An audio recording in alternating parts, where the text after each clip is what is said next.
Hello friend, this is Yograj Patil.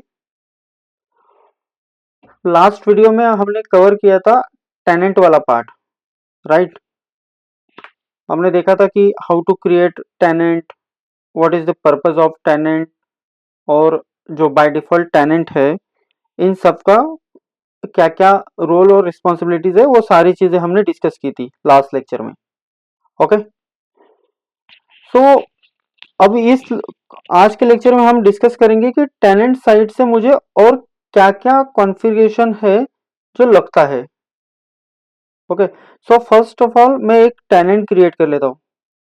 Okay, one second, हम क्या करते हैं ना, पहले ये सिस्टम वाला जो टैब है इसको थोड़ा एक्सप्लोर कर लेते हैं, फिर मैं आपको आगे टेनेंट वाला पार्ट बताता हूँ। बिकॉज ये हमने एक्सप्लोर करना नहीं तो ये मतलब छूट जाएगा।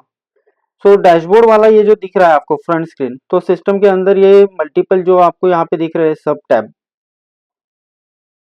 तो आज हम इनको पहले एक्सप्लोर करते हैं, देन फिर इसी लेक्चर में मैं आपको टेनेंट वाला जो पार्ट है कि उसके अंदर हम जैसे वीआरएफ क्रिएशन हो या फिर आपका बीडी क्रिएशन हो और अदर मल्टीपल थिंग्स है जो हम डिस्कस करेंगे। तो पहले ये सिस्टम वाला टैब एक्सप्लोर कर लेते हैं।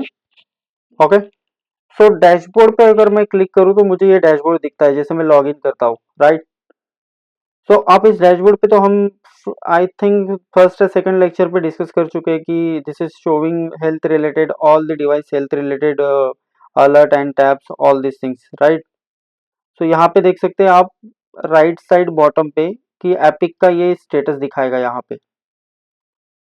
अब आज क्या है ना कि आज की लैब में मैंने ना एक सिंगल एपिक का क्लस्टर ब्रिंग अप किया है और उसी में मैंने उसी पे मैं ये लैब चला रहा हूँ। मैंने यहाँ पे 3 एपिक नहीं लिए।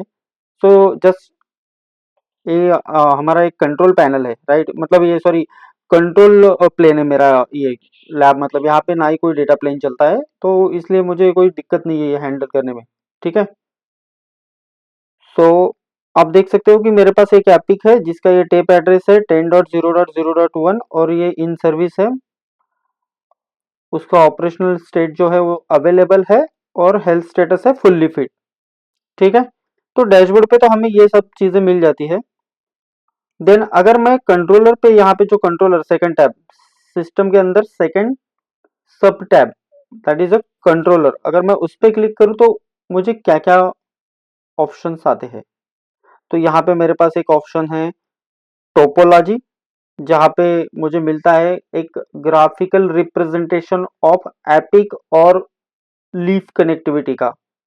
अब मैंने ये सिंगल एपिक का क्लस्टर ब्रिंग अप किया है, इसीलिए मुझे ये सिंगल एपिक मेरा सिंगल लीफ से कनेक्टेड है, इसलिए मुझे ये 1-to-1 कनेक्टिविटी दिख रहा है, सिर्फ एक एपिक और एक बॉर्डर लीफ। ओके, तो अगर मेरे पास 3 एपिक होते या फिर 5 एपिक होते तो मुझे यहाँ पे वो पांचों के पांचों या तीनों के तीनों एपिक कंट्रोलर दिखते, और वो जिन जिन लीफ से जिस लीफ से कनेक्टेड है वो सारे लीफ मल्टीपल लीव्स भी मुझे यहाँ पे शो होते। This is the just graphical representation of your topology. Okay, so अगर हम देखते हैं कि मेरे पास एक कंट्रोलर है भाई, तो मैं कंट्रोलर पे अगर क्लिक करूं, ओके, तो कंट्रोलर के मुझे ये टोपोलॉजी मिलता है कंट्रोलर के अंदर। देन फिर जनरल वाला एक टैब है, तो जनरल पे अगर आप देखोगे तो यहाँ पे आपको ऑप्शन मिलता है कि एक फैब्रिक आईडी दिया है, देन फिर होस्ट नेम। अगर ओके, अगर होस्ट नेम आप एपिक का चेंज करना चाहते हो तो यहाँ एक ऑप्शन होता है, यहाँ से आप एपिक का होस्ट नेम चेंज कर सकते हो। बट वहां पे प्रॉब्लम ये है कि अगर आप होस्ट नेम चेंज करते हो तो ये एपिक रिबूट होता है, मतलब रिलोड होता है। यहाँ पे उन्होंने मतलब दिया है कि reboot control after the changing to clear old entries, मतलब अभी मैंने जो नाम दिया है एपिक का एपिक 1, अगर मैं इसको इरेज कर दूं और इसको दे दूं कि एपिक, सिर्फ एपिक नाम दे दूं और मैं सबमिट कर दूं तो ये रीलोड हो जाएगा, ये बोल इसका मतलब ये हुआ। तो ये एक प्रिकॉशनरी टेक केयर है। ओके, सो मैं इसकी old entry as it is छोड़ देते हैं। सो सेकंड थिंग है कि यहाँ पे आपको इंफ्राविलन कौन सा यूज हो रहा है। अगेन इंफ्राविलन का मतलब है कि आपका जो एपिक आपका जो स्पाइन और आपका जो लीफ, इनके बीच में जो भी कम्युनिकेशन होगा, इसके लिए विद इन द फैब्रिक ये कम्युनिकेशन होता है इस वीलन पे। ओके, ये इंफ्रा वीलन है। सो अगेन आप देख सकते हो यहाँ पे कि फर्मवेयर वगैरह का वर्जन यहाँ पे दिया हुआ है। ओके, ऑपरेशनल स्टेटस क्या है, अवेलेबल है, क्लस्टर इन सर्विस है। फिर इसको मैं हाईलाइट कर रहा हूँ, देख सकते हो कि हेल्थ वाला पार्ट है यहाँ पे दिया हुआ इन्होंने, तो ये फुल्ली फिट है ना। और यहाँ पे डिवाइस का एक अप टाइम भी दिया हुआ है, जो 2 hours 35 minutes 8 seconds अभी करंटली दिखा रहा है, और करंट सिस्टम टाइम भी दिखा रहा है। तो ये सारी चीजें हम यहाँ से एक्सप्लोर कर सकते हैं अगर किसी को देखना है तो। ठीक है, सो अगेन चलते हैं आईपी सेटिंग की तरफ, सेकंड टैब। तो आईपी सेटिंग में आपको मिलता है first infra IP. Infra IP मतलब आपका टेप एड्रेस, जो इनिशियली हम क्लस्टर ब्रिंगअप करते हैं, और क्लस्टर ब्रिंगअप करते समय हम जब वो टेप पुल देते हैं ना, टेप एड्रेस, तो /16 वाला जो हमने दिया था, तो उसी टेप पुल में से ये एक इंफ्रा एड्रेस, मतलब इसको हम एक टेप पुल बोलते हैं उसी को। तो ये उसका टेप पुल है, टेप एड्रेस है। सो स्ट्रॉन्ग पासवर्ड चेक तो हमने नो किया था at the time of cluster bring up, right. तो स्ट्रॉन्ग पासवर्ड मुझे मतलब अनेबल नहीं करना था, तो मैंने उसे नो कर दिया था। कंट्रोलर, नंबर ऑफ कंट्रोलर 1 ही है। ओके, तो यहाँ पे देख सकते हो आप। उसके बाद आईपी एड्रेस की जो डिटेल है वो नीचे दी गई है, ये देख सकते हो आप। ये जो है मेरे ऊपर वाली, वो ये इनबाउंड आईपी एड्रेसेस है, और इनबाउंड आईपी एड्रेस का ये मेरा गेटवे है यहाँ पे, जो मैं हाईलाइट कर रहा हूँ स्क्रीन पे ना, ये। ओके, ये गेटवे है, और ऊपर वाला मेरा इनबाउंड का आईपी है। सेम यहाँ पे मैंने जो अभी एपिक एक्सेस किया है, वो ये आईपी है जो मेरा आउट ऑफ बैंड वाला आईपी है, 172.16.0.100/24। ये मेरा आउट ऑफ बैंड वाला, out of band in the sense कि आपका एपिक के बैक साइड में जो मैनेजमेंट पोर्ट होता है, वो पोर्ट आपका कहीं आउट ऑफ बैंड L2 या आउट ऑफ बैंड स्विचेस पे कनेक्टेड होगा, और मैं उसको एक्सेस कर रहा हूँ, वो मेरा आउट ऑफ बैंड है, राइट। तो उसका गेटवे भी दिया गया है नीचे। अगर IP6V6 आपको अनेबल करना है और पॉसिबल है, मतलब आपके पास है, तो आप कॉन्फ़िगर करके ही वो यहाँ पे दिख सकता है IPv6 भी। Okay, so at the last दिया है इन्होंने मल्टीकास्ट पूल एड्रेस, जो हम कॉन्फ़िगर करते हैं ना वो क्लस्टर ब्रिंगअप करते समय, बाय डिफ़ॉल्ट वैल्यू जो आती है वो। मतलब ये बेसिक सारी डिटेल यहाँ पे आप एक्सप्लोर कर सकते हो। ओके, सो आते हैं नेक्स्ट पार्ट है हार्डवेयर वाला, कंट्रोलर का। सो कंट्रोलर के हार्डवेयर पे अगर मैं क्लिक करूँ, सो ये मुझे बताता है कि एपिक सीरियल नंबर, अब यहाँ पे नन लिखा हुआ है। बट जब आप एक्चुअल इन्वायरमेंट में आप जाओगे, अपने ऑर्गेनाइजेशन में देखोगे, तो यहाँ पे ये नन नहीं, यहाँ पे आपको प्रॉपर सीरियल नंबर मिलेगा। ये मेरा लैब एनवायरनमेंट है, मेरे पास ये एपिक जो है ये वर्चुअल है, इसीलिए ये सब चीज आपको, कुछ चीजें हैं जो मिसमैच, या फिर कुछ चीजें हैं जो आपको मतलब प्रॉपर, हर चीज प्रॉपर सेग्रीगेटेड नहीं मिलेगी। ठीक है, सो अगर आप देखोगे कि एपिक मॉडल अभी क्या होता है ना, कि यहाँ पे ये मेरा वर्चुअल है, तो ये VMware वर्चुअल प्लेटफॉर्म करके आ रहा है, राइट। बट आप जब एक्चुअल में आपके पास अगर फिजिकल एपिक का बॉक्स है, तो उस पर प्रॉपर लिख के आएगा कि ये UCS C220 M5 M4 M6 वाला, जो भी सीरीज का UCS सर्वर है वो प्रॉपर लिख के आएगा। फिर यहाँ पे रहेगा आपके एपिक का जो भी सीरियल नंबर है, वो WMPO और समथिंग अलग अलग सीरीज है, लाइक। CPU आर्किटेक्चर देख सकते हो, तो CPU आर्किटेक्चर यहाँ पे मिलेगा, कितने कोर का है, तो वो भी आपको यहाँ पे वो दिखा देगा।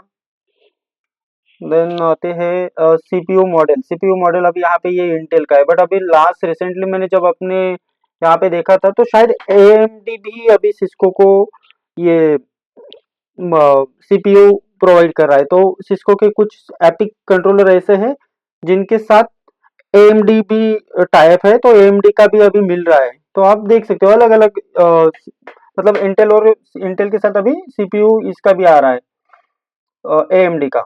तो इसका स्पीड और उसका वेंडर अगर देखोगे, तो ये जेन्युइन इंटेल, और इंडिकेटर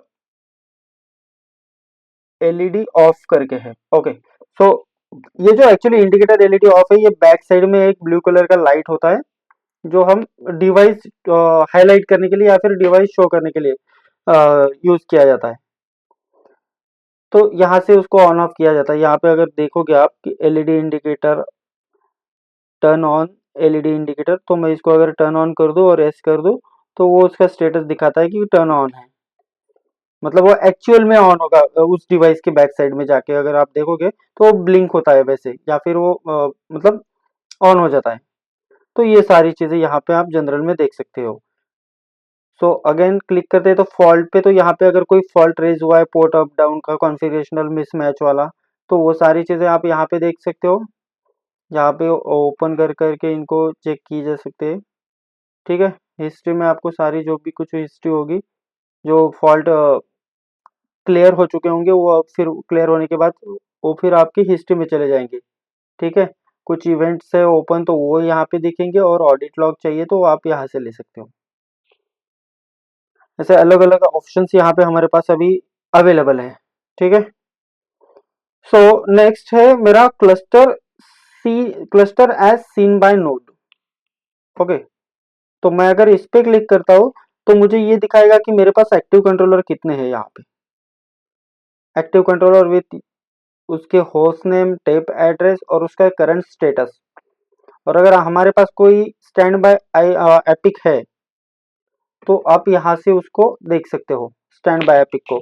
और फिर अगर वो स्टैंड बाय है, मतलब यहाँ पे तो अभी मेरे पास नहीं है लैब एनवायरनमेंट में, अगर है तो आप इसको यही पे एक ऑप्शन देता है वो कि आप उसी को एक्टिव भी कर सकते हो। इन केस योर क्लस्टर, मतलब आपके क्लस्टर में से कोई एपिक अगर डाउन चला गया है और आप स्टैंड बाय को एक्टिव करना चाहते हो तो वो यही पे ऑप्शन देता है उसी एपिक पे कि आपको make as a active epic.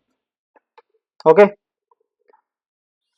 तो ये है ये ऑप्शन था मेरा cluster as seen by node. Okay, so अब देखते हैं कि फैन इक्विपमेंट क्या है। तो एक्चुअली ये नहीं दिखाएगा बिकॉज ये this is not a physical device. Okay, जब आप एक्चुअल फिजिकल डिवाइस को देखोगे तो आपको यहाँ पे उसके फैंस का स्टेटस आएगा। जो फैन चलते हैं ना एपिक में, उनका नंबर ऑफ फैन कितने यूज हो रहे हैं, उनका ऑपरेशनल स्टेटस क्या है, ओके है या नहीं, उनका मॉडल नंबर या फिर सीरियल नंबर, ये सब चीजें आपको यहाँ पे दिखाई देती है। ओके, जब आप एक्चुअल एनवायरनमेंट में देखोगे तो। ठीक है, सो नेक्स्ट है इंटरफेस। ओके, अब ये जो इंटरफेस वाला पार्ट है ना, आप देखोगे यहाँ से हमने ये एपिक का जब ग्राफिकल रिप्रेजेंटेशन वाला जो लेक्चर लिया था, हमने उसमें भी ये डिस्कस किया था। ओके, बट फिर भी मैं आपको एक बार बता देता हूँ कि ये जो फर्स्ट इंटरफेस दिख रहा है ना आपको, ये वाला, ठीक है, ये जो मैं हाईलाइट कर रहा हूँ सिलेक्ट करके, एपिक 1 इथरनेट 1। ओके, और नीचे वाला जो है एपिक 1 डैश इथरनेट 3। सो ये जो है ना, ये this is the part of मेरे बॉन्ड जीरो का। ये मेरे फैब्रिक एपिक के बैक साइड में जो फैब्रिक पोर्ट होते हैं ना, 1 2 3 4 पोर्ट होते हैं, राइट। तो जो 4 पोर्ट है वो एक्चुअली 1 और 2 3 और 4 ये मिरर पोर्ट होते हैं। 1 2 ये मिरर पोर्ट है, 3 4 ये भी मिरर पोर्ट है, मतलब ये जॉइंट पोर्ट है। मतलब एक्चुअल में जो आप देखते हो कि वो दो ही पोर्ट है। अगर आपको यूज करना है पोर्ट नंबर 1 यूज कर सकते हो और 3 यूज कर सकते हो। सेकेंडरी ऑप्शन इसलिए दिया गया है आपको कि इनकेस आपका पोर्ट नंबर 1 फॉल्टी हो जाता है तो आपको पूरा लैन कार्ड चेंज करने की जरूरत नहीं है। तो आप एक कर सकते हो कि आप पोर्ट नंबर 1 से केबल निकाल के 2 में डाल सकते हो, बट एट अ टाइम आप दोनों पोर्ट में केबल लगा नहीं सकते, नहीं तो ये कॉन्फ़िगरेशन आपका फेल हो जाएगा। ठीक है, ये जो दो पोर्ट है मेरे, ये वन वन इथरनेट 1 और इथरनेट 3, ये मेरे फैब्रिक के बैक साइड वाले वो पोर्ट है जो लीफ से कनेक्टेड है और जिनका स्टेटस मुझे अब दिख रहा है। ओके, सो ये दोनों port its belongs to bond zero. और मेरा यहाँ पे देख सकते हो, यहाँ पे नीचे दिया भी है उन्होंने। ठीक है, ये देखो 1/1 ये एक्टिव पोर्ट है मेरा अभी। अब ये एक्टिव पोर्ट इसलिए दिखा रहा है, एक ही इसलिए दिखा रहा है बिकॉज मैंने सिंगल एपिक का क्लस्टर ब्रिंगअप किया है और वो मेरा सिंगल एपिक जो है वो मेरे सिंगल लीफ से कनेक्टेड है। ठीक है, इसीलिए मुझे 1/3 ही दिखेगा ओनली। अगर मेरा 1/1 देखना है और एक में अगर मतलब 3 सपोज उस सिंगल एपिक से मैं कोई और एक लीफ कनेक्ट करता हूँ पोर्ट नंबर 1 इथरनेट 1 पे, तो मुझे वो भी यहाँ पे दिखने लगेगा। ओके, तो उसके नीचे दिया है बॉन्ड 1। तो ये जो बॉन्ड 1 है ना, आप यहाँ पे भी देख सकते हो बॉन्ड 0 बॉन्ड 1। ओके, सो ये बेसिकली ये जो बॉन्ड 1 है ना, this is belongs to your management port. जो मेरे मैनेजमेंट वाले पोर्ट है ना, मैनेजमेंट पोर्ट वो वाला, तो वो इनको बिलोंग करता है। सो देन नेक्स्ट देखते हैं मेमोरी स्लॉट। सो मेमोरी स्लॉट पे ओके ये आ गया सही। सो मेमोरी स्लॉट पे अगर आप देखोगे तो मेरे पास 4 मेमोरी स्लॉट्स है, चारों का ऑपरेशनल स्टेटस जो है वो ओके है और उनका टाइप जो है वो डीम है। सो मैं एक्सपेक्ट कर रहा था कि मैं जब फैन इक्विपमेंट फैन पे क्लिक कर रहा हूँ ना, तो मुझे सेम सेम सिनेरियो में मतलब सेम ग्राफ में ये चीजें मिले, मतलब ऐसे दिखना चाहिए था मुझे फैन वाला भी। बट या अगेन ये हमारा वर्चुअल इंफ्रा है तो थोड़ा चैलेंज तो आएगा। सो नो प्रॉब्लम, बट फिर भी सही है। और फिर देखते हैं आगे वाला power supply unit. I don't think so कि ये शो होगा बिकॉज ये नहीं नहीं ठीक है। तो ये चीजें आप देख सकते हो, ये जो बेसिक बेसिक चीजें हैं ये मतलब ये ज्यादा चैलेंजिंग नहीं है, राइट। ये आप भी देख सकते हो अपने इंफ्रा में। सो नेक्स्ट है मेरा सिस्टम सेटिंग। अगर मैं सिस्टम सेटिंग पे क्लिक करता हूँ, ओके, सो और यहाँ पे मुझे ऑप्शन दे रहा है वो कि फर्स्ट ऑप्शन जो है मेरा एपिक कनेक्टिविटी प्रेफरेंस। अब मुझे एपिक को कनेक्ट कैसे करना है, मतलब इन बैंड से करना है या आउट ऑफ बैंड से करना है। We have both option. Okay, so अब ये बाय डिफॉल्ट जो होता है वो आउट ऑफ बैंड होता है, ठीक है। So let me submit it. ये एक्चुअली वर्चुअल इंफ्रा मतलब मेरा ये लैब है और ये इसीलिए बाय डिफॉल्ट शायद इन बैंड या फिर किसी ने करके रखा होगा, किसी ने एक्सेस किया होगा तो। सो लेट बट ये जो आप एक्चुअल रियल लाइफ में देखोगे ना, तो ये होता है आपका in out of band by default वाला। ओके, सो नेक्स्ट देखते हैं इसमें से और क्या क्या हमें एक्सप्लोर करना है। राउट रिफ्लेक्टर, ओके, सो बीजीपी राउट रिफ्लेक्टर हम एक्सप्लोर करेंगे।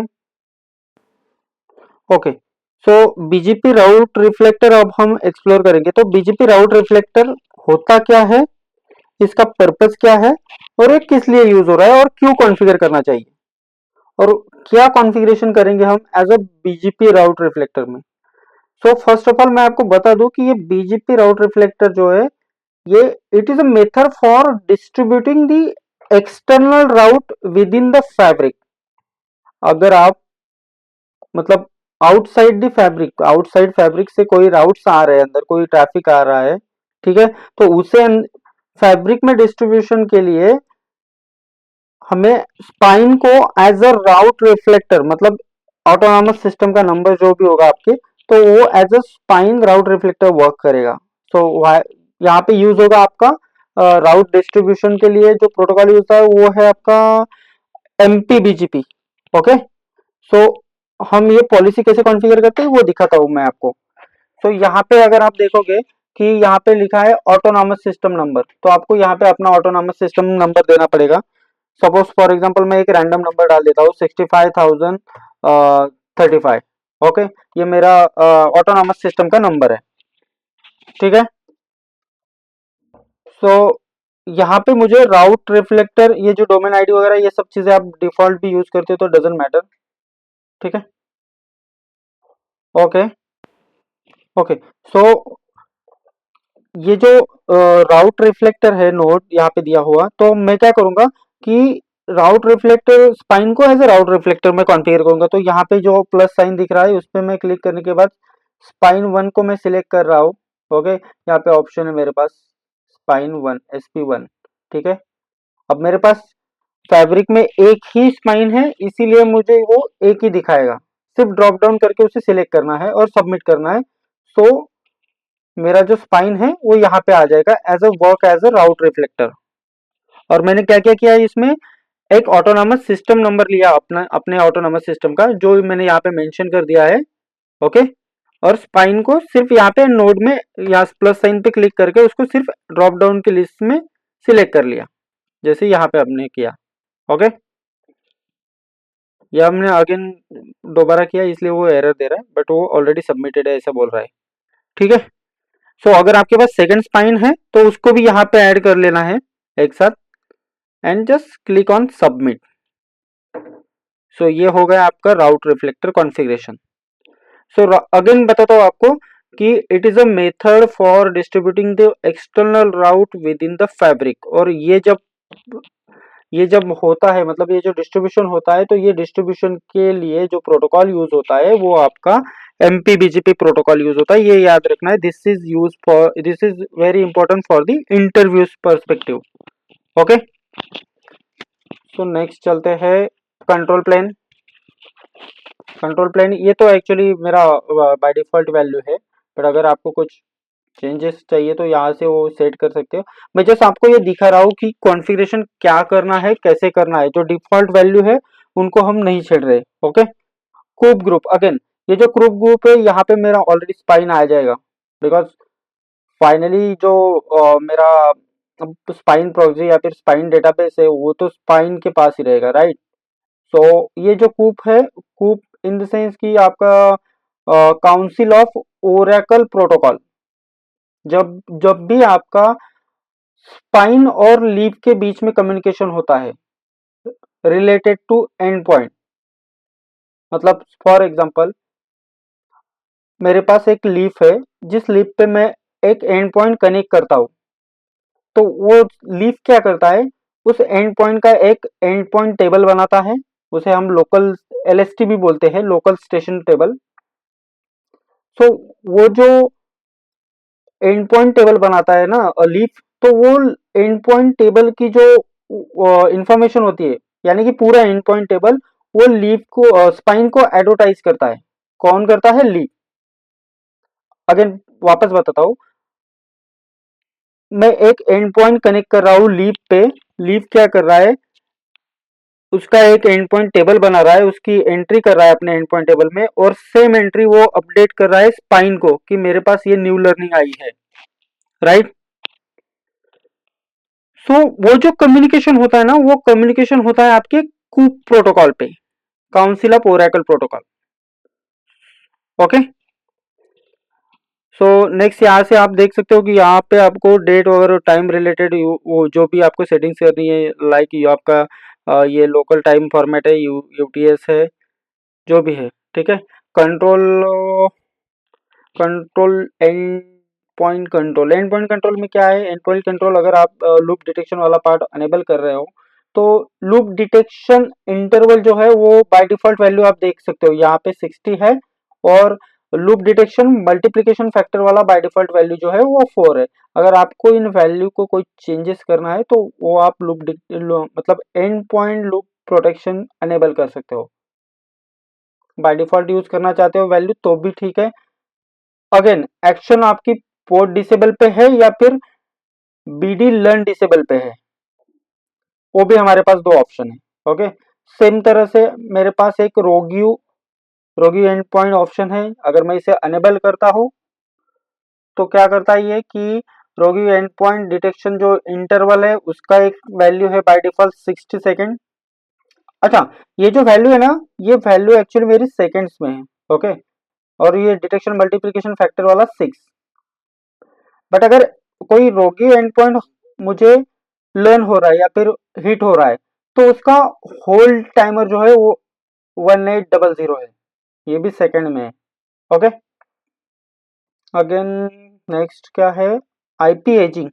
आईपी एजिंग, ओके, अगर मैं आईपी एजिंग अनेबल करता हूँ तो व्हाट विल हैपन।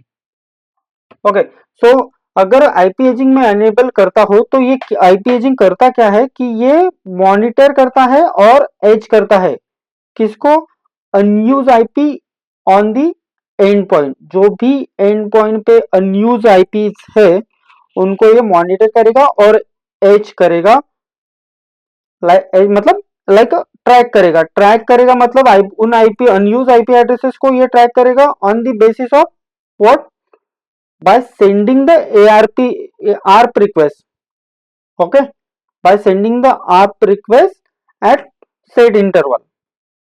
अगर उस इंटरवल के दौरान मतलब ये जब ARP रिक्वेस्ट सेंड कर रहा है उन अनयूज आईपी एड्रेसेस को ट्रैक कर रहा है, और अगर उन आईपी एड्रेसेस से if there is no response, अगर उनसे कोई रिस्पांस नहीं आ रहा है, so it is age out, okay. So एक ऑप्शन है मेरे पास जो आईपी एजिंग वाला फंडा है। देन इसमें एक और इम्पोर्टेंट है मेरे पास port tracking, okay. So port tracking, one of the important settings while we bring up our fabric, okay।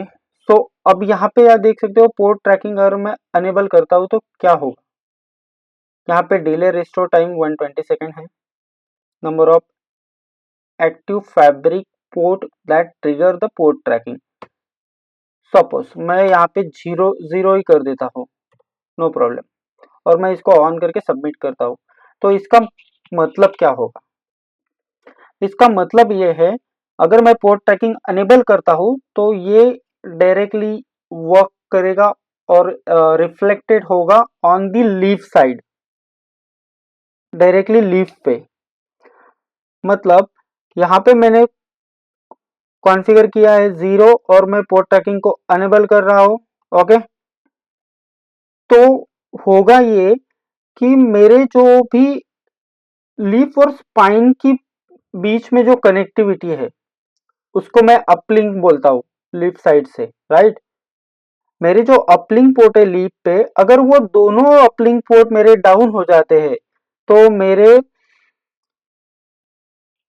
Leaf side में एक्टिव फैब्रिक लिंक जो है वो 0 हो जाएगी, और अगर वो 0 हो गई तो मेरा लीफ क्या करेगा, उस सिचुएशन में उस सिनेरियो में मेरा पोर्ट ट्रैकिंग फीचर जो है वो ट्रिगर्ड हो जाएगा, राइट।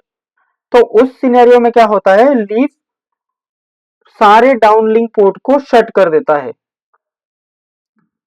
जब तक आपका अपलिंक पोर्ट अप नहीं आ जाता, राइट।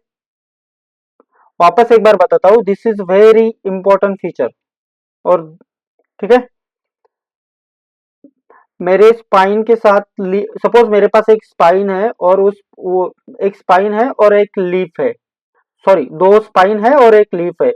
मेरा एक लीफ स्विच दोनों स्पाइन से कनेक्टेड है और मैंने पोर्ट ट्रैकिंग फीचर अनेबल करके रखा है। अगर मैं अपलिंग वाले जो लीफ साइड से जो पोर्ट आए हैं स्पाइन की तरफ से, उनको अगर मैं शट कर दूं या फिर उनकी लिंक निकाल लूं तो मेरा पोर्ट ट्रैकिंग फीचर ट्रिगर्ड होगा, और लीफ स्विच क्या करेगा, जो अदर डाउनलिंक पोर्ट से सारे के सारे पोर्ट शट कर देगा जब तक मेरी फैब्रिक वाली कनेक्टिविटी अप नहीं आती। क्लियर है। अगर मैं इसको ऑन करके आपको दिखा दूं तो यहाँ पे ये देगा भी, आप पढ़ सकते हो, देख सकते हो यहाँ पे क्या दिया है। This knob enable bringing down the port connected to Epic in case leaves lose the reachability to the fabric 0 fabric link. So please ensure enable और थोड़ा जूम करता हूँ मैं, एक सेकेंड, आर डुअल और मल्टी होम फैब्रिक, ओके। इसका मतलब ये है कि यहाँ पे ये जो नीचे जो हाईलाइट की मैं हाईलाइट कर रहा हूँ, ये लाइन जो देख रहे हो ना आप, एक सेकंड थोड़ा जूम करना ही पड़ेगा, ओके। ज्यादा हो गया, 1 सेकंड, ज्यादा हो गया थोड़ा जूम, ओके। ठीक है, अब ठीक है। Include APIC port when the port tracking is triggered.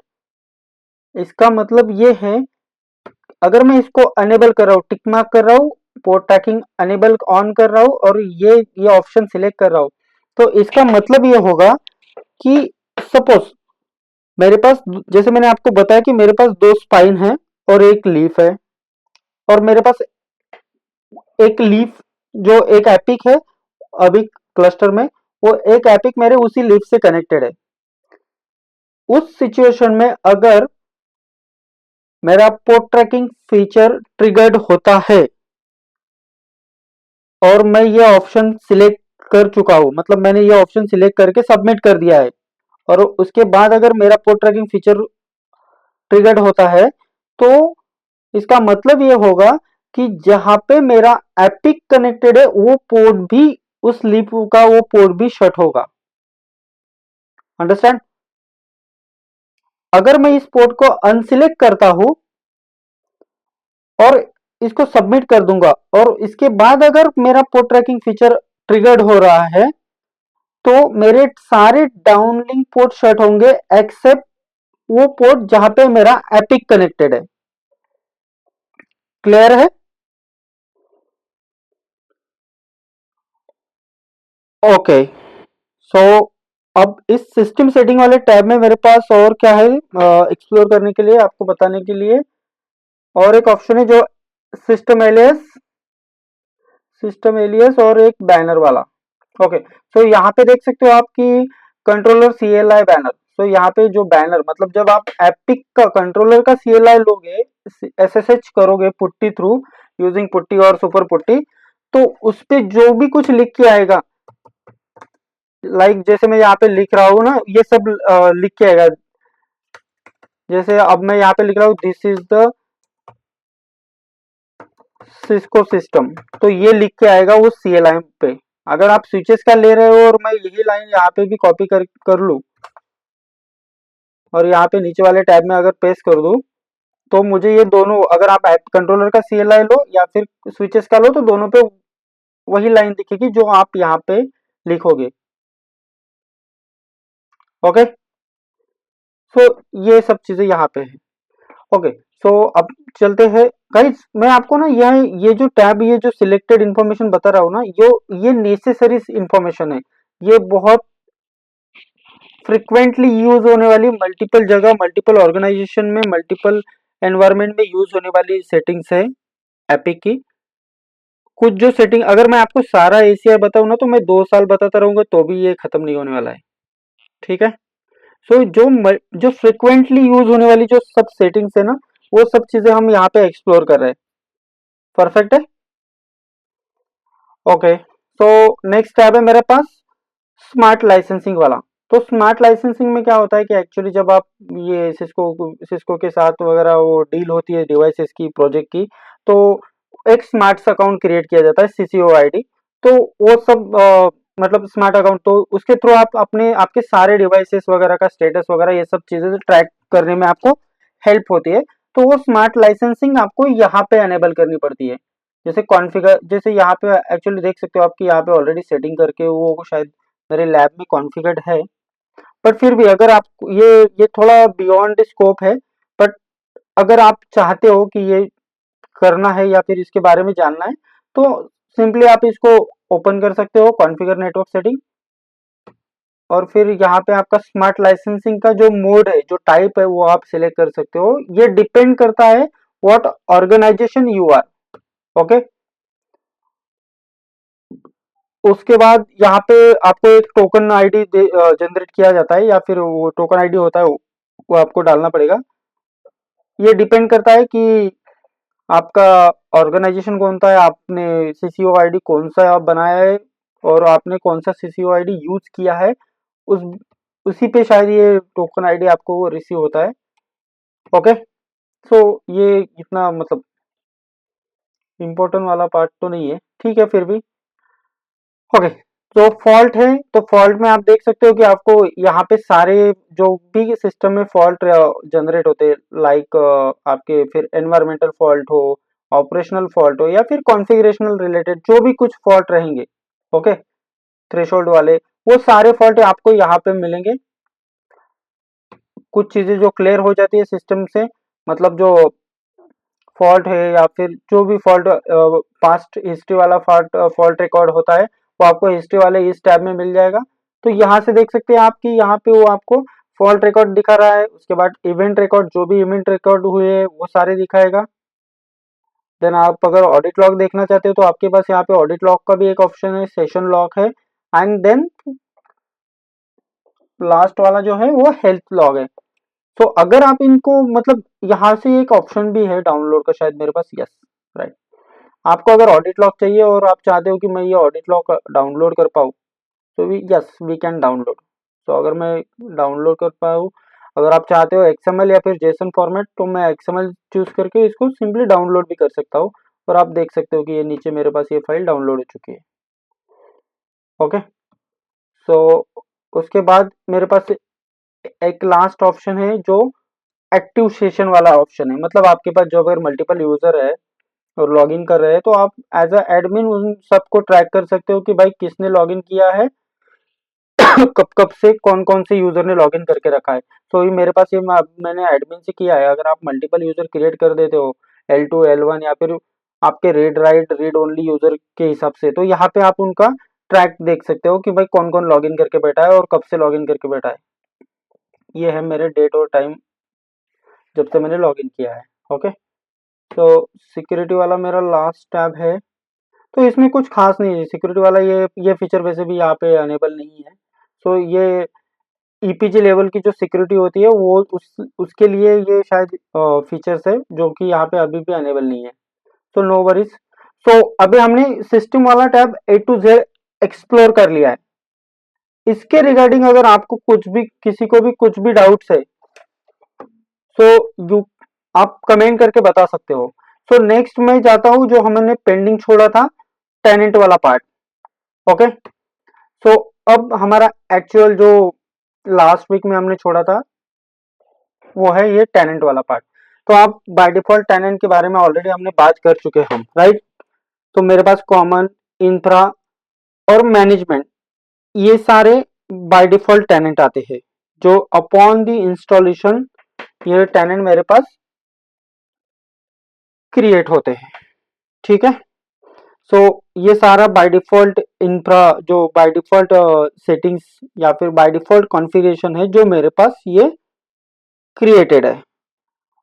अब हमें क्या देखना है कि टेनेंट साइड से क्या क्या ऐसा कॉन्फ़िगरेशन है जो ड्यूरिंग द क्या बोलते हैं माइग्रेशन या फिर ड्यूरिंग द कॉन्फ़िगरेशन मुझे और चाहिए कि और मैं क्या क्या कर सकता हूँ।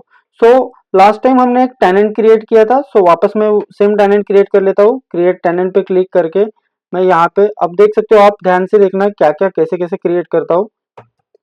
तो मैं यहाँ पे एक सिस्को नाम वाला टेनेंट क्रिएट कर रहा हूँ और उसे सबमिट कर रहा हूँ। अगर मैं ये नेविगेट अनटिक किया था मैंने लास्ट टाइम, राइट। अब मैं इसे अनटिक नहीं करूंगा, अगर सबमिट कर दूं तो ये मुझे सीधा सिस्को वाले टेनेंट के अंदर लेके जाएगा। ओके, सो मैंने क्लिक कर दिया, ये हो गया मेरा टेनेंट क्रिएटेड, सिस्को वाला टेनेंट।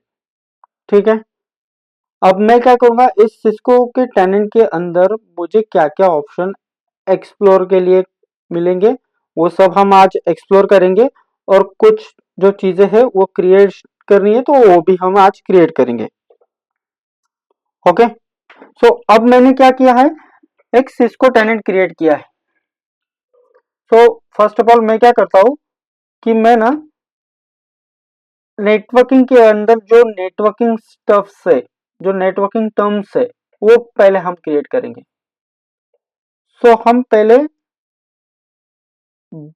VRF से स्टार्ट करते हैं।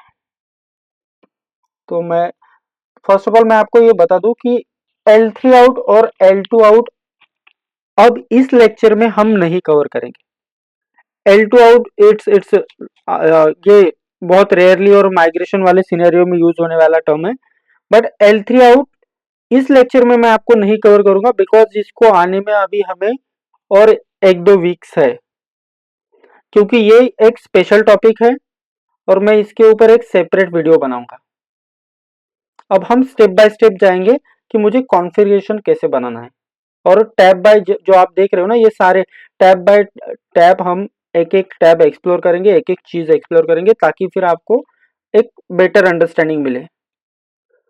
अब मेरे पास कोई वीआरएफ नहीं है, तो मैं सिंपली इस पे वीआरएफ पे राइट क्लिक करूंगा और क्रिएट वीआरएफ। तो वीआरएफ का नाम मैं यहाँ पे दे दूं क्या, प्रोडक्शन देता हूँ। ओके, प्रॉड वीआरएफ देता हूँ, प्रॉड अंडरस्कोर वीआरएफ। ओके, ये मैंने एक वीआरएफ क्रिएट किया है, और वीआरएफ क्रिएट करके मैं सिर्फ इसको नेक्स्ट करूंगा। अब मुझे ये बोलता है कि अच्छा, पहले मुझे ब्रिज डोमेन ही क्रिएट करना था, मतलब आपको फिर वो बेटर आइडिया आती कि what we need to do.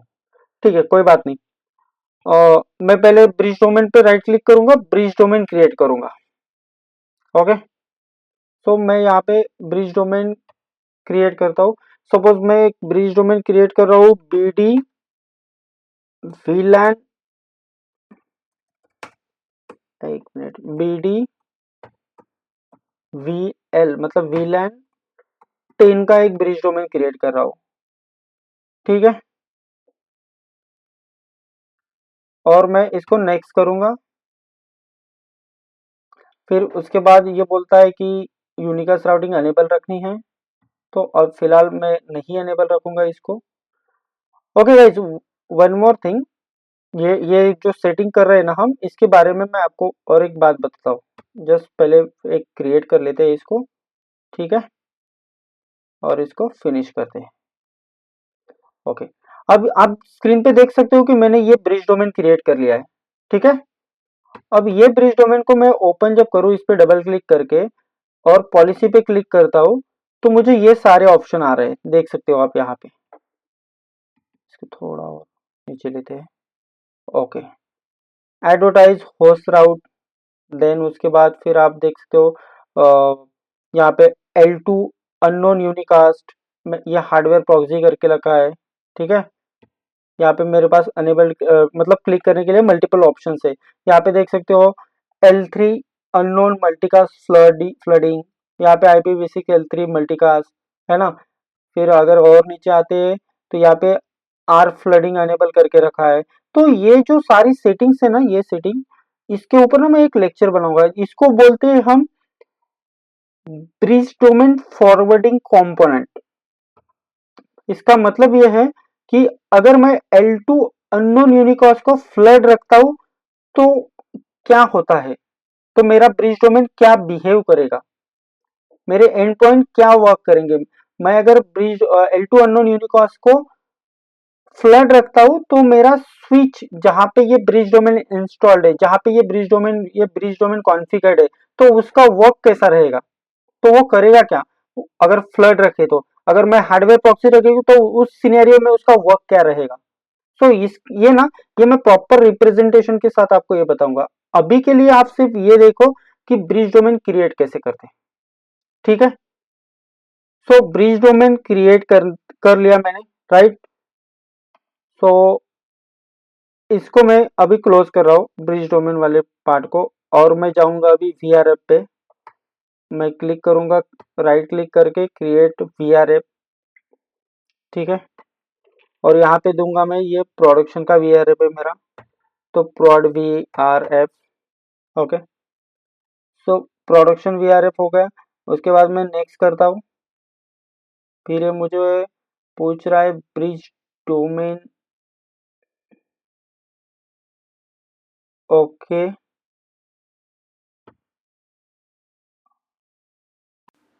So again ये पूछ रहा है कि ब्रिज डोमेन, अच्छा ओके सॉरी, माय बैड। सो यहाँ पे हमने वीआरएफ का नाम दिया ना, तो यहाँ पे देखोगे ना आप, लास्ट में एक ऑप्शन है क्रिएट ब्रिज डोमेन, तो इसे मैं अनटिक कर दूंगा क्योंकि मुझे क्रिएट नहीं करना है, बिकॉज मेरे पास ऑलरेडी क्रिएटेड है। ठीक है, सो मैं इसे सिर्फ फिनिश करूंगा। ओके, सो मेरे पास ये वीआरएफ भी क्रिएट हो गया। अगर मैं वीआरएफ को ओपन करके देख लूँ डबल क्लिक करके और पॉलिसी पे क्लिक करता हूँ, और अगर वीआरएफ की सेटिंग्स को देखूं मैं एक बार, तो आप देख सकते हो कि यहाँ पे मुझे क्या क्या ऑप्शंस मिल रहे हैं। Policy control enforcement preference enforce किया हुआ है। ठीक है, देन फिर यहाँ पे और एक ऑप्शन है प्रीफर्ड ग्रुप डिसेबल किया हुआ है। सो ये जो सेटिंग्स है ना, ये this is also belongs to our contract वाला पार्ट। ओके, सो ये चीज मैं आपको कॉन्ट्रैक्ट जब कराऊंगा ना, कॉन्ट्रैक्ट जब पढ़ाऊंगा, कॉन्ट्रैक्ट का जब लेक्चर लेंगे तो ये उसमें कवर करूंगा मैं।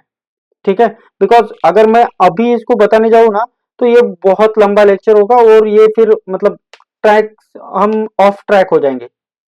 सो अभी के लिए आपको सिर्फ ये ध्यान रखना है कि हाउ टू क्रिएट वीआरएफ और how to create bridge domain. Okay, so इनके जो प्रॉपर सेटिंग्स और प्रॉपर जो कंपोनेंट्स है वो मैं आपको नेक्स्ट लेक्चर में बताऊंगा। सो एक बार हमने वीआरएफ ब्रिज डोमेन क्रिएट किया, फिर वीआरएफ क्रिएट किया है, और उसके बाद फिर मैं क्या कर रहा हूं, मैंने ना ब्रिज डोमेन को ओपन कर लिया और ब्रिज डोमेन के अंदर मैं वो वीआरएफ कॉल करूंगा अभी यहां से। आप देख सकते हो प्रोड वीआरएफ का ऑप्शन है मेरे पास और मैं इसे सिंपल सबमिट कर दूंगा। ठीक है, और सबमिट, ये हो गया मेरा, मतलब ये ब्रिज डोमेन मेरा अंडर दिस वीआरएफ काम करेगा, सिंपल। ठीक है, अब यहाँ पे मुझे कुछ ऑप्शन है जो L3 आउट वगैरह कॉन्फ़िगरेशन रिलेटेड है, तो इसको भी अब हम देख ही लेते हैं। बट मैं आपको फिर बताता हूँ कि L3 आउट का जो कॉन्फ़िगरेशन है बताऊंगा मैं आपको लास्ट में लेक्चर, उसमें भी मैं ये कवर कर लूंगा, नो प्रॉब्लम। यहाँ से आप अंडर द इस ब्रिज डोमेन में, अच्छा ये शायद हम थोड़ा स्किप करेंगे तो बेटर रहेगा, बिकॉज ये फिर हमारे पास होना चाहिए ऑप्शन जब हम L3 आउट का लेक्चर लेंगे, उस टाइम पे मैं आपको ये बेटरली बता पाऊंगा। फिर भी ठीक है, चलो एक ओवरव्यू बता ही देता हूँ आपको ना। सो मेरे पास ये ब्रिज डोमेन है, ब्रिज डोमेन के अंडर मेरे पास ये सबनेट का ऑप्शन है। ठीक है, मैं इस सबनेट पे क्लिक करूंगा, राइट क्लिक करूंगा और क्रिएट सबनेट पे क्लिक करने के बाद मुझे ना यहाँ पे पूरा सबनेट देने की जरूरत नहीं। मैं क्या करूंगा ना, मैं सिर्फ इसका एक गेटवे दूंगा, 192.168.10.1/24 का ये मेरे पास सबनेट है, तो वो सबनेट है ना, वो सबनेट अपने आप कैलकुलेट कर लेगा। और मैं उसको ना बोलूंगा कि भाई ये मेरा गेटवे है मेरे सबनेट का, तो तू ये, तो देख सकते हो आप कि ये मैंने कॉन्फ़िगर कर दिया सबनेट। ठीक है, तो जब हम वापस ब्रिज डोमेन पे जाते हैं और ब्रिज डोमेन के अंदर क्या क्या मेरे पास ऑप्शंस है देख लेते हैं एक बार, क्या क्या सेटिंग्स आई है। ओके, तो आप देख सकते हैं यहाँ पे कि मैंने जो सबनेट कंटेनर के अंदर डाला, सबनेट के अंदर जो सबनेट यहाँ पे मैंने कॉन्फ़िगर किया था, एक सेकेंड ये देख लो यहाँ पे, तो वो मुझे यहाँ पे दिखने लग गया अभी सबनेट के अंदर, राइट। सो जब मेरा गेटवे एसीआई पे होगा, मतलब मेरा ACI as a L3 work करेगा, और जब इसे कम्युनिकेशन के लिए बाहर जाना पड़ेगा तब मुझे ये ऑप्शन काम आता है, एसोसिएट L3 आउट वाला। तो मैं क्या करता हूँ, बॉर्डर लिप के साथ, बॉर्डर लिप से ना किसी आउटसाइड नेटवर्क जो डिवाइस है उसके साथ एक L3 आउट बनाता हूँ और वो L3 आउट में यहाँ पे एसोसिएट कर देता हूँ। यहाँ पे अभी मेरे पास कोई L3 आउट नहीं, इसलिए मेरे पास ये ऑप्शन नहीं देगा। ठीक है, ये डिफॉल्ट एक कॉमन वाला दिखा रहा है, अगर मैं इसे सिलेक्ट कर लूँ और अपडेट कर लूँ तो ये मुझे डिफॉल्ट दिखाएगा, बट मुझे ये यूज नहीं करना है। ठीक है, ये फीचर मैं आपको लास्ट में बताऊंगा वापस जब हम L3 आउट वाला लेक्चर लेंगे। ठीक है, अभी के लिए हमने क्या किया है, अभी के लिए मैंने टेनेंट दिखाया आपको, how to create bridge domain, उसके बाद हमने क्रिएट किया है वीआरएफ वाला part, right. So bridge domain और वीआरएफ के अंदर जो भी कंपोनेंट है और जो भी सेटिंग्स है उनको हम ना एक प्रॉपर डायग्रामिकली और एक पीपीटी में मैं आपको प्रेजेंट कर दूंगा। तो उससे एक बेनिफिट ये होगा आपको कि एक आपको एंड टू एंड कम्युनिकेशन भी पता चलेगा। मतलब मैं अगर ब्रिज डोमेन के अंदर आपको दिखाता हूं कि अगर मैं बोलता हूं कि ब्रिज डोमेन के अंदर हार्डवेयर प्रॉक्सी अनेबल है, या फिर ब्रिज डोमेन के अंदर मैंने आर फ्लडिंग अनेबल करके रखा है, या फिर मल्टी डेस्टिनेशन फ्लडिंग ये जो पार्ट है ये मैंने ड्रॉप सिलेक्ट करके रखा है, या फिर मैंने फ्लड इन एनकैप्सुलेशन करके रखा है, तो इसका मतलब क्या है, ये जो 4-5 फॉरवर्डिंग ऑप्शन है, कंपोनेंट है, और वीआरएफ के अंदर पॉलिसी एनफोर्समेंट प्रेफरेंस ग्रुप जो है, इनका मीनिंग क्या होता है। तो ये मैं आपको ये सारी चीजें ना ये नेक्स्ट लेक्चर के अंदर ना एक प्रॉपर डायग्राम बना के प्रॉपर रिप्रेजेंटेशन करके अंडरस्टैंड करा दूंगा, ठीक है। और नेक्स्ट लेक्चर का हमारा एजेंडा और एक ये रहेगा कि मैं आपको प्रॉपर पॉइंट टू पॉइंट मतलब एंड पॉइंट का जो कम्युनिकेशन होता है वो भी उसी लेक्चर में कवर कर दूंगा, ठीक है। सो आज के लिए हमने ये देखा, ठीक है। अंडर द सिस्को टेनेंट, जो सिस्को टेनेंट है उसके अंदर हमने ये नेटवर्किंग वाले पार्ट में देखा। सो अब मुझे एप्लीकेशन प्रोफाइल के अंदर मैं क्या क्या कर सकता हूँ। सो एप्लीकेशन पे अगर मैं राइट क्लिक करूँ और एक एप्लीकेशन की प्रोफाइल क्रिएट कर लूँ तो ये ऑप्शन देगा आपको एक ऐप एपी अंडरस्कोर, मतलब एप्लीकेशन प्रोफाइल अंडरस्कोर। मैं बोलता हूँ कि भाई मेरे पास मोबाइल बैंकिंग है तो मैं सिर्फ एमबी नाम से एक प्रोफाइल क्रिएट कर लेता हूँ, ठीक है, और सबमिट कर देता हूँ। तो ये हो गई मेरी मोबाइल बैंकिंग की एक application profile. Under the application profile और कुछ क्या क्या है ऑप्शन तो देख लेते हैं। Application e-PG. अब इस मोबाइल बैंकिंग के प्रोफाइल के अंदर मुझे ईपीजी क्रिएट का एक ऑप्शन देगा, right click and create application e-PG. So e-PG का नाम दूंगा मैं यहाँ पे suppose web server, web server underscore e-PG, okay. ये मेरा ईपीजी का नाम हो गया। अब ये ईपीजी मेरा किस ब्रिज डोमेन के अंदर आना चाहिए, तो मैं चाहूंगा कि भाई ये मेरा वीलैन 10 का पार्ट है तो मुझे ये 10 के अंदर दे दो, ठीक है। मैंने इसको ब्रिज डोमेन कॉल कर लिया, यहाँ पे ब्रिज डोमेन कॉल कर लिया, मतलब ये मेरा एज ए L2 है तो no problem, but as a L3 है ब्रिज डोमेन तो ये ब्रिज डोमेन मतलब मेरा ये ईपीजी मेरा इस ब्रिज डोमेन को लेके इसके अंडर जो L3 आउट कॉन्फ़िगर किया होगा, एसोसिएट किया होगा, उसको लेके बाहर जाएगा। ये पार्ट मैं आपको अगेन बताऊंगा। अब मैं इसको सिंपली फिनिश करता हूं, ओके। सो मैंने क्या किया कि ये एप्लीकेशन प्रोफाइल के अंदर मैंने एक वेब सर्वर ईपीजी करके क्रिएट कर लिया, ठीक है।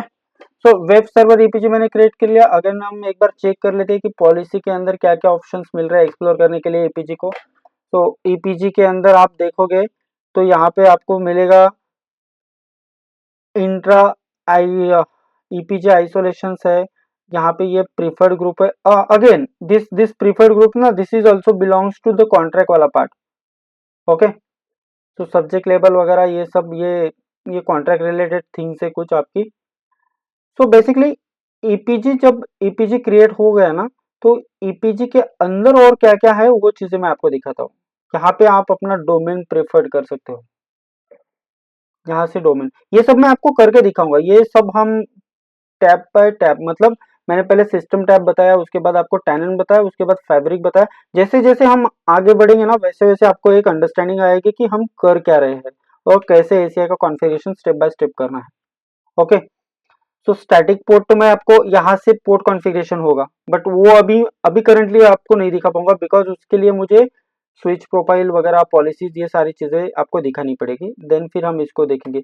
अभी के लिए फिलहाल आप इतना ही देखिए कि हमने टेनेंट क्रिएट किया है, टेनेंट के अंदर हमने एक एप्लीकेशन प्रोफाइल क्रिएट की है, एप्लीकेशन प्रोफाइल के अंदर हमने एक वेब सर्वर नाम का एक ईपीजी क्रिएट किया है, यहां तक हमने एप्लीकेशन पर्सपेक्टिव कॉन्फ़िगरेशन किया है, ठीक है। और उसके बाद अगर नेटवर्किंग में देखते हो आप तो नेटवर्किंग में हमने एक ब्रिज डोमेन क्रिएट किया है और एक वीआरएफ क्रिएट किया है।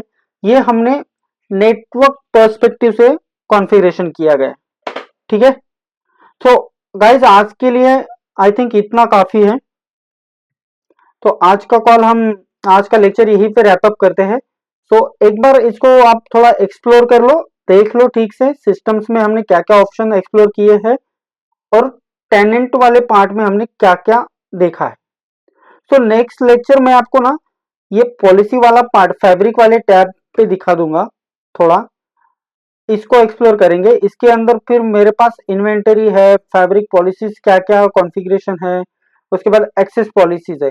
और जैसे भी ये एक्सेस पॉलिसी वगैरह इसका हो जाता है ना लेक्चर, तो एक्सेस पॉलिसी के लेक्चर के बाद फिर मैं आपको वो बीडी और वीआरएफ वाला जो फंडा है, वीआरएफ वाले जो सेटिंग्स है, वो हम कवर करेंगे कॉन्ट्रैक्ट वाले दिन। बट मैं आपको ये फैब्रिक वाले टैब का एक लेक्चर लूंगा, देन इसके बाद वाले लेक्चर में मैं आपको ना एंड पॉइंट कम्युनिकेशन कैसे होता है, एसीआई में दो एंड पॉइंट कैसे कम्युनिकेट करते हैं, उनका क्या क्या सिनेरियो होता है, ये चीज कवर करेंगे। देन फिर बीडी में जो फॉरवर्डिंग कंपोनेंट है, उनकी सेटिंग्स क्या क्या होनी चाहिए, और वो सेटिंग्स अगर एनेबल है, कुछ डिसेबल है और कुछ मिडलवेयर है, तो क्या इम्पैक्ट उस बीडी में और उस लीप पे होता है, ये सारी चीजें हम उस लेक्चर में कवर करेंगे। So don't worry, you don't going to miss anything. Okay, so आज का लेक्चर यहीं पे हम रैप अप करते हैं। सिस्टम और टेनेंट वाला पार्ट हमने कवर कर लिया है। नेक्स्ट लेक्चर टैब फैब्रिक वाले टैब से हम स्टार्ट करेंगे। Okay guys, okay, bye bye and thank you.